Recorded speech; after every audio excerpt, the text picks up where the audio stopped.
Welcome back, ladies and gentlemen, to the mid-season brawl, as we are just a moment away from the grand final, of course. But before that, it's time to rush Belinda and get stuck on the bridge at Dun Baldar. These guys have no clue what I'm just talking about, but you know. And this is going to be good. We have our All-Stars match coming up here, and it's going to be on Alterac Pass. And for me, I've been looking forward to a map like this for very long. Not quite the Alterac Valley of old, but it certainly carries those connotations and carries the spirit forthright with it. So I'm excited for this, Dread. I'm excited for it as well. You know, I think I doubt we're going to see the kind of high-end strategies coming out yet, but you know, when looking at the battleground itself and some of the cool creative things that we see coming online with the armor system and you know what priority and rotations that's going to enforce in the future is going to be exciting. You guys have also got to look at the battleground at least, maybe not play it because everyone's been busy getting ready for this tournament. What do you make of the map as a whole? I love it. I mean, graphically, I think it looks amazing. I'm not near as in-depth on the lore, but I love me some WoW. Yep. So I'm pretty excited about that. I think it looks great. It looked like it played great. I was wondering,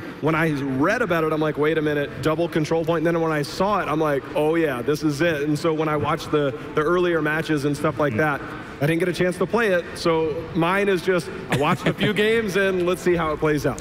Yeah, I'm just excited about how I think the objective is going to pan out. I really like channel objectives personally, and I think it's going to be a map that really plays towards a macro-based style with pushing on the lanes. I like that the bosses lose armor based on how many keeps you have killed, so I think that's promotes macro play as well. So I'm excited for how it might turn out in an actual pro game. All right, well, before we get to that, though, just in case you missed some of our all-star matches here between West versus East, don't worry, because you can take a look now.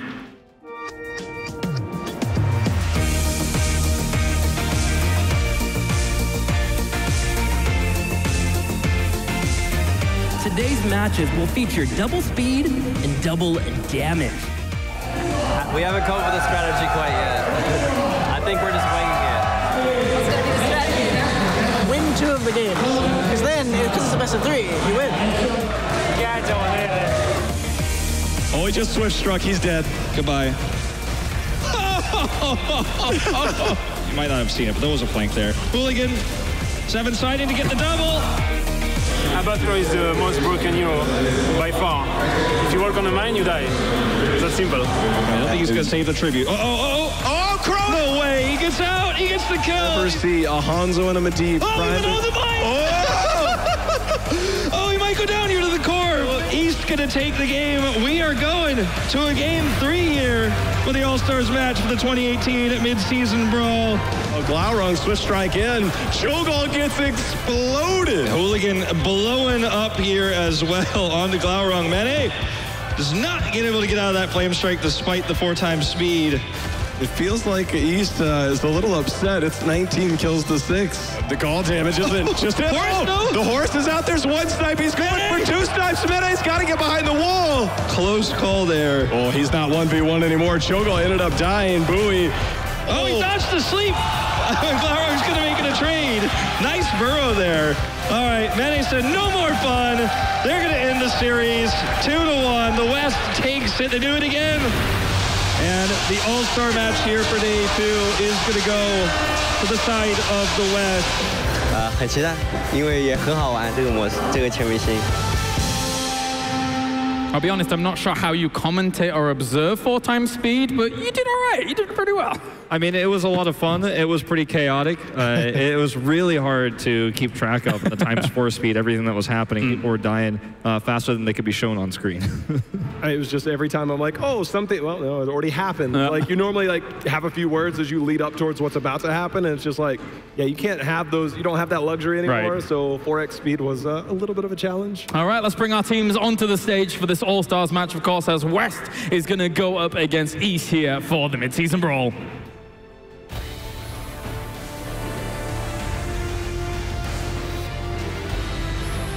It's been so far so good for our West team as well, by the looks of things. I've been watching from home and seeing how it's been going for them.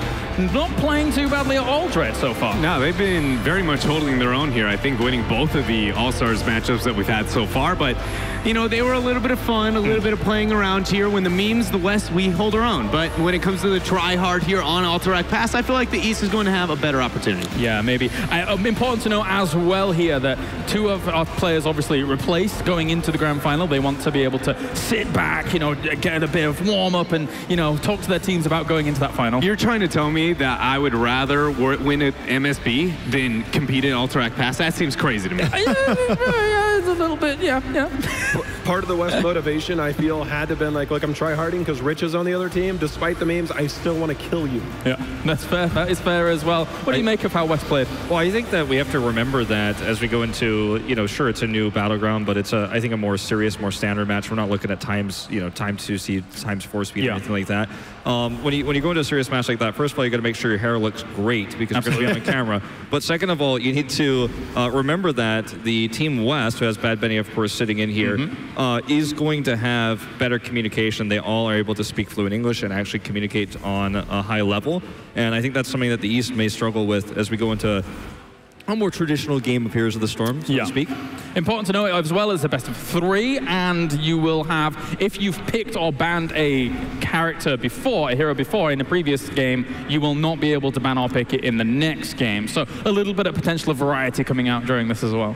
I feel like definitely a lot of variety, you know? I mean, we're going to, if we do end up getting the entirety of it, the fact that we're going to have 14 per, I mean, that puts it in a position where we're going to be rounding up to 50. So, I mean, it's pretty cool that we're going to see lots of different styles and approaches, but I wonder if that's going to impact the drafting for either one of the teams, because you might not want to give all your cards and be like, oh, T1 Warrior, maybe you want to go with a little bit lighter on the approach because, you know, it's going to be a problem later on. It's not a bad strat, not a bad strat at all. Jay, what do you make of Team East from the series you've seen so far from them? Well, I mean, the one thing that we know about most Eastern region teams is they like to be aggressive, and because we're going to be in a very narrow choke point, I just kind of wonder what type of combos we're going to get. This is one of the Battlegrounds when I first saw it. I'm like, all right, you're going to be standing over there, I'm going to be standing over here. I'm just going to throw owls at you and just try and like stack Tyrande. It's like infinite stacking. I know eventually I'm going to get you in that choke. So that or Azmodan if we're going to go really far down the hero pool. Yeah, I think poke is going to be really important going into drafting, just simply because of how the objective works from what we've been shown, of course, from the Spotlight video. The map's very new, and obviously we talked about how we haven't been able to play it that much because we're preparing for this event, but all these pro gamers are as well, right? Preparing for a previous patch. So I think there's going to be some experimentation here, and controlling the objective seems like, just based on Spotlight alone, the way to win this map. Well, let's speak about that, because it's not like old Alterac Valley. You don't have to collect Frostwolf hides and your Alterac Ram hides, 25 of them or so, for that cavalry charge. You basically are able to go up to the, well, I mean, explain us to the objective. Basically, you're able to gain cavalry charge eventually by channeling it, defeating some of the guards that are around it, and it can be challenged by your opponents as well. I was told, you know, because again, I actually have very little information on Battleground, but, you know, the observer there, Brosiding, gave me a little bit of insight on it before, and he said that it does have a bit of kind of split pushing capabilities that's a little bit difficult, and that's something I'm going to be keeping my eyes on. And as you said, with the fluent English of the Western team, I feel like the macro rotations are going to be pretty superior there in what we see from the East. All right, game number 1, the draft is ready. Alterac Pass. I'm very excited to see how these pro players are going to be able to approach this map. I'm not going to lie, at this point I have no idea how the drafting is going to go either. Literally, Li Ming is the first hero I think of when I think about defeating the guards and channeling, just because of the poke, right? And she's very meta as well. So it's not a huge surprise that she gets removed here. Hammer as well, again, the delay. Oh, the West still getting out the ban, even with not having Rich on the other side of the battlefield this time. But as we talked about, the sticking around for that channel in the long period of time, Hammer could be very problematic.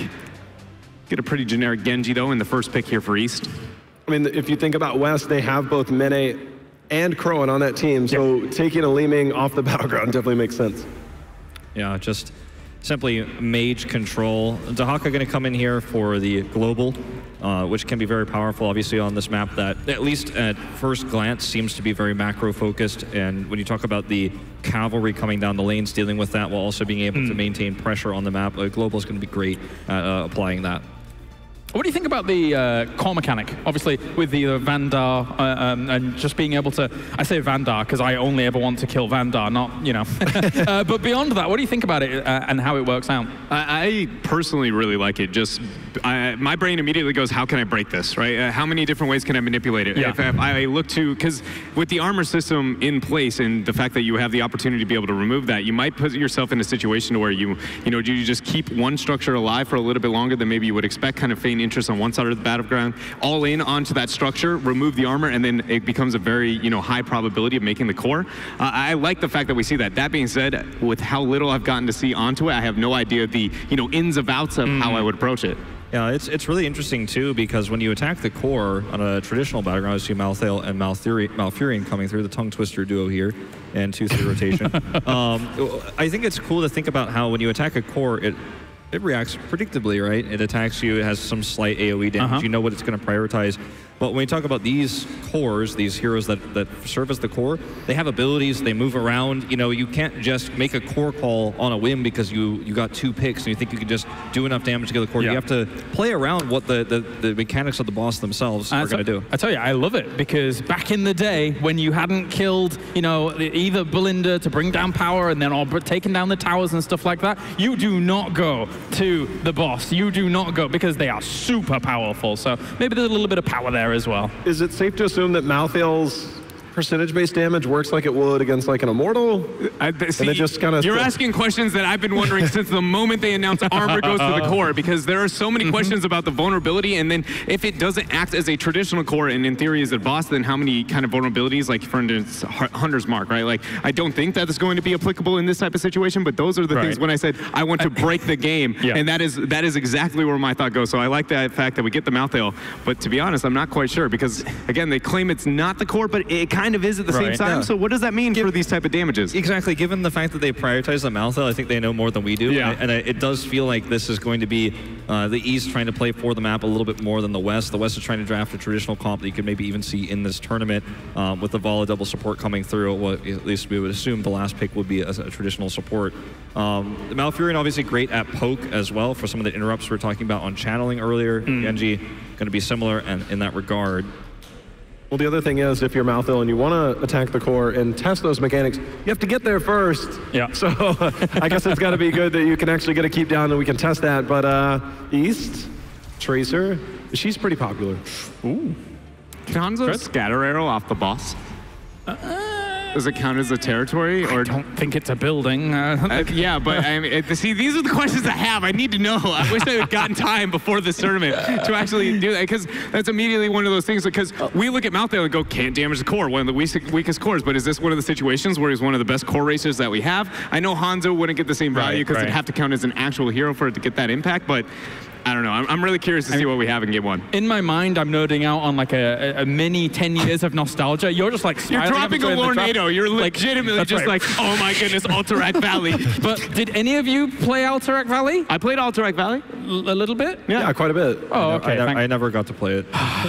Never got to play it. It's always kind of been there. It doesn't go away. But anyway, regardless, we're going to go over to predictions. I was just trying to gauge how much my lore strikes, but it didn't really do the lore, much. No, I just know that you run it down. I mean, yeah, you take the towers, you weaken the boss, if you will, and then you eventually get it done. Okay. Go on, give us your predictions. West or East because of Tracer. That's pretty much it. That's all I got for you. Nice. All right. Okay.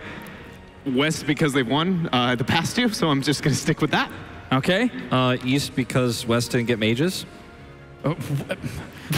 I'll go with West as well, and I hope that they stay in the middle on the Ice Lake and fight there forever and don't do any of the objectives. That's what I want to see here. Just like in 40v40, good old Alterac Valley, because everyone just stays there, it doesn't do anything. Anyway, it's going to be 70% going over to the West. I'm having the best time, I don't know if you know that.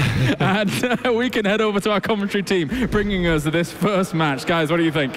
I think you are nerding out absolutely. As someone who has not had the chance to play Alterac Valley, I am excited because I have played Alterac Pass in Heroes at least. Timmy is the exact opposite in the same situation as Kalaris. Yeah, well, Dreadnought, don't worry, because I haven't even played the map as well, so we can figure the things out as the game progresses. All right, well, I'm looking forward to it, guys. Take it away.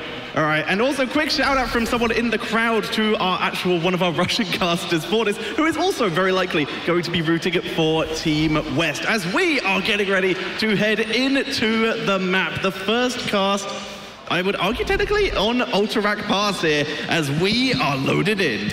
Now we are indeed Tetcher, or Sketcher, as people have now coined us, on Reddit, on Twitter, wherever you want to go. But we've got Glaurung playing Tahaka, Bad Benny subbing in here, Full Snitch on Garrosh, Vala being played by Crowin, Testadar played by Mena, and Vanilla on Oriel. And on the right-hand side, playing for Team East, it is going to be Hooligan on Genji, Hugo on Malthael, Meng on Malfurion, Alufal on Tracer, and Bowie 005 playing Johanna. It'll be very interesting to see how this map does actually play out. It's the very first time we've seen it from a competitive level. We've seen the show match with the in-house Blizzard staff.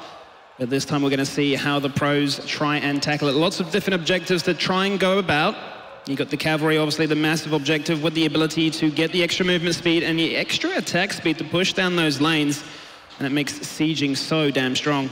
You can see Bowie here hovering around the mud pit, and in that mud pit, getting slowed enough for Vanilla to land at the stun. And this is something that can be incredibly risky on this map. The rotations become a lot more difficult with those consistent slowing mud pits on the strategic areas.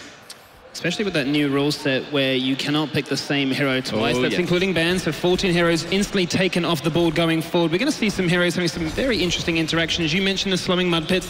Phoenix springs to mind. Potentially, could be very strong here. If not, then anyone with the executioner talent will also gain a lot of value. That they will indeed, as West go up against the East. West, as mentioned on the panel, having 2 wins so far, and it's a fantastic matchup actually to see. With the game before, with Dignitas taking the win, we're going to have the West versus East in the grand final right after this as well. So potentially, this is a telltale sign of what to look forward to. Also, this is one of the matches where they've actually got to get on some of their actual heroes here. We have a Lufel on what I would consider to be his main on trade. Vanilla actually getting to play a support in this particular matchup as well is pretty good for him. And Benny being able to flex over on to that tank position that he was so well known for season ago. But they're going to start off the East team on towards that Null camp. Hogger and friends, there's a detainment strike coming out here from Vanilla, looking to try and take down Alufu. Valor Ariel composition already full on hope as Crowan puts some pressure onto Meng, who is forced to back up here. Very weird seeing very weird to me seeing a Genji in this game and realizing it's not Meng playing it, being an HTC China caster, but it's Hooligan on it, so this is beyond acceptable. That it is indeed, as Glaurung is going to be jumped upon by 2 members, has plenty of essence, is not going to fall on down, make sure that he falls on down with the Burrow. It's going to deny a lot of the damage that can come across from the Reaper's mark, as still the East are putting a lot of pressure in that mid lane, the Bridge of Death as it's being coined. The Mercs being thrown over the wall so that they can be cleared a little bit quicker, just out of fort range, so a little bit unlucky there by Benny as they begin to work through all of this push potential. Benny eats a pulse bomb, but he's tanking through it. Crowan, though, in trouble. Hope is full, but the cooldown is high. Luckily, able to get out of there this time, and Crowan tried to drop the counter damage onto Bowie. Crowan getting very aggressive there. He's not playing Hanzo, but he's playing a hero before. Hanzo took him, and that's a fantastic detainment strike. The West pick up kill number 1. So the pressure being piled on, first blood is achieved, and right now the structures still remaining equal as the objectives are actually available. Neither team has actually managed to begin the channel. You can see West beginning to put the pressure onto a Lufel here. Meng coming in from below as well, dropping that route, trying to interrupt the channel. You can see the channel not going through there, so the timer has not started. Spawning at 3 minutes. It's going to be interesting to see how these teams try to play around that one. You need that channel, and it can be interrupted as the fight is looking to break out here. Crowan in a spot of bother. He gets the shield from Tassadar, looking to still run away, but Hooligan will not give him any such grace. There's a Lufel coming in with the collapse. There's the pulse bomb, but a shield in the nick of time, ensuring that the West stay in. The parting gift not enough to take him down here, as we do see Lufel not going for his usual extra unstoppable there for the extra damage and the risk. Just wanting to get the damage in with the parting gift is going to be pretty nice here for the dives as they're putting pressure onto Vanilla here. Johanna being forced to back up as Crowan dives forward, looking for Hugo, but nice heal from Meng, using that Moonfire for the extra burst. Benny going to disengage there, using the Into the Fray to make sure that Crowan will survive. But especially on a choke spot like this bridge right here, Vanilla's going to find infinite value with the amount of heals he can output in that concentrated space. You see Bowie hovering around the area. Once again, both teams trying to fight over the channel. It's actually Tracer. Look at her on the minimap, hovering around the area, clearing out the minions, forcing the reaction from Glaurung, who just gets interrupted, but an amazing blink dodges the tongue by Alufel. But the pressure, those slowing mud pits piling onto Alufel, but he blinks away. Yeah, you can get slowed up to 60% right there, and you saw how much that prevented the West from chasing on to get that kill on towards Tracer. Lufel is able to run away right now as Bowie goes in with a 4-man condemn, followed up by the blind. The drag is the response from the West, as Glaurung has received a lot of his healing reduced. Hugo. And it's going to be Hugo, the first one to fall on down. 2 kills for the West so far as the power of the Valor Oriole composition starts to shine on through. The sustaining element really coming into its own. Bowie is finally dropping down after tanking for so long. Tracer trying to kite. Glaurung dropping the damage, goes in for Chrome, but the shield from Tassadar will keep him alive as Aloof will barely escape. Barely indeed there, Tetra. There's the hungering arrow. Clips him by the smallest of margins. Hooligan lucky to get away in that situation. Outnumbered, 4 boys against 1. As the West buy themselves a lot of time. And look how much they've actually claimed on that objective. They've claimed a huge amount on the objective. It has been neutralized, of course, by Team East. And Team East did gain a little bit of counter XP here, using that null camp in the mid lane. It pushed up, able to take down both towers there. So really nice here. And in these more extended fights, as we've been seeing, we are actually seeing a stack talent begin to gain some value. Throwing Shade was taken here by Malthael.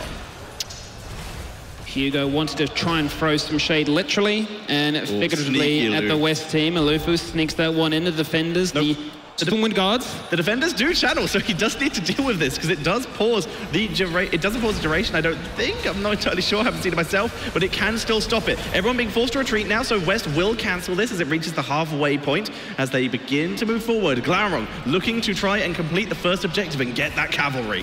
7 seconds and counting on down. The West looking to pick up their very first cavalry in this game. It looks like this channel is going to go uninterrupted. And that's going to give the West so much laning pressure, especially leading into level 10 there, Tetra. There's going to be a level 10 push. East will have level 10 shortly afterwards, but how much value can be gained from Team West with this talent advantage here, with this heroic tier? So far, heroics, they're picking fairly standard stuff here. We are, though, seeing a force wall, no Archon. That's a really good idea. Zoning tools on this map are incredible as Glaurung is getting absolutely surrounded. If they can kill him off, that could be huge, but into the fray from Benny. The turnaround isolates Tracer, and she is deleted. The push begins with the cavalry. And I was saying that the West has such a fantastic sieging composition with the Garrosh, with the Valor, with the Oriole that gets that determined strike, followed up by the Rain of Vengeance for a swift double kill. The East looking to try and find some picks to try and break up this siege, but right now they're the ones getting picked with 5 kills against them. This push with the cavalry, the extra speed, a beautiful drag tug by Glaurung takes down Hooligan as well as the West piles on pressure in all 3 lanes. Malthael has finally managed to clean out bot, but his base, his keep is now under siege. As this keep falls on down, you'll notice on towards the boss, one of those stacks will fall on down as well. It's going to reduce him by 20 armor, making it that much easier to go for the core.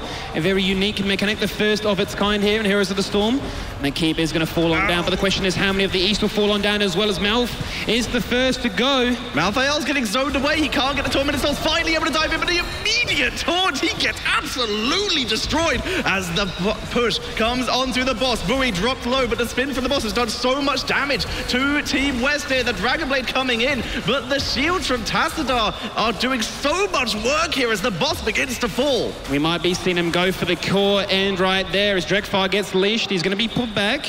Going to regen some of that health. No mule needed in this case here, but a 2-level lead for the West so far, doing fantastic in this opening game. And right now, West doing such a good job. But remember, this is a map where the core does regen here as Drekfar goes back up to basically full health so quickly. If you're going to push for an end, you have to end. Otherwise, you're going to be starting all over again. But if you can take down those keeps, then his armor will be less. It will be an easier push to make. One of the unique mechanics on this map here, you got the Ice Giants. So very similar to other maps with the Giants, which in this case means he chucks out snow globes, slowing you even further. You got mud, you got ice, you got the ability to siege up pretty well. And here comes Team West. They might see this. The Team East getting caught in the stun. West moving in. The force wall prevents the escape. Genji dashes out, but the boss is stolen by Team West. They're not done just yet, though. They're looking for seconds, and they pick it up indeed. Thank you for the boss. That's the donation that they need. 10 kills to 0. The East with a composition looking to find picks. Well, they haven't been able to find a single one to this day just yet. 3-level lead for the West as they are executing to a perfection. They are looking for another keep here, pushing forward, another great force wall. Johanna Reinskin can stop all CC, but you can't stop Terrain, as we see Johanna being forced to pull back here. Mercenary still pushing in the mid lane. Malthael being forced to deal with these. Yeah, those mercenaries, the Gnolls, do so much with the ability to reduce armor, not only on members, but also on those structures, making it a very strong sieging tool, especially when that objective with the cavalry is available. But speaking of, in the bottom lane, there's a lot of pressure. The boss is dropped down to half, but they're going to back away because the objective has respawned. You can see Glaurung on that mini-map already looking to try and turn away, utilizing the global, which is a massive, massive bonus that the West have over the East here. Yeah, there is no global available for the East at all of any stage of the game, other than the fact that Genji is just hyper-mobile in general. But look at this, the West already beginning their channel. Hooligan dodges the tongue. Forceful is down, zoning at Bui away from the rest of his team, but Alufal dives into the backline, looking for Manila to remove the healing of Team West. It's really nice. Glaurung gets into the fray for safety as a beautiful Tormented Souls gets taunted, and it's an absolute massacre, Skibby, as Team West are shredding Team East again. Aloof runs away, drops the spray for CE. That's the pride that he has for the Chinese region, but there's no pride in this game because the pick comp still cannot find a single pick. As we see the replay here, Bui jumping in straight into the fray himself. He's looking to try and make something happen, but instantly the isolation is there, blocking all of his vision. And you can just see they fight in a concentrated area, a massive warlord challenge onto multiple members, followed up by the Twilight Dream. It's just not enough to try and find any kills. And a huge amount of pressure just went on to Garrosh, the Tormented Souls, the bomb from Tracer, but the double up on the armor, level 13 talent for Garrosh, and the shield from Tassadar. Absolutely saved him here as Bui gets taken out once again. The keep is being sieged. East looking to remove another stat of armor as the cavalry's on the way. There they are. This is looking like a GG condition as the West have pressure in the mid lane from that keep already being dropped on down, and this keep in the bottom lane isn't looking too sharp itself. We saw them go for the initial push early on, but now they're going to go for a kill instead. There's the grab by Glaurung. Actually, he's going to hold on to 3 members as Genji jumps into the backline. Hooligan gets taken on down, but it doesn't seem to matter because still the East find no kills. 4 of their members fallen down, and now we're on to core attempt number 2.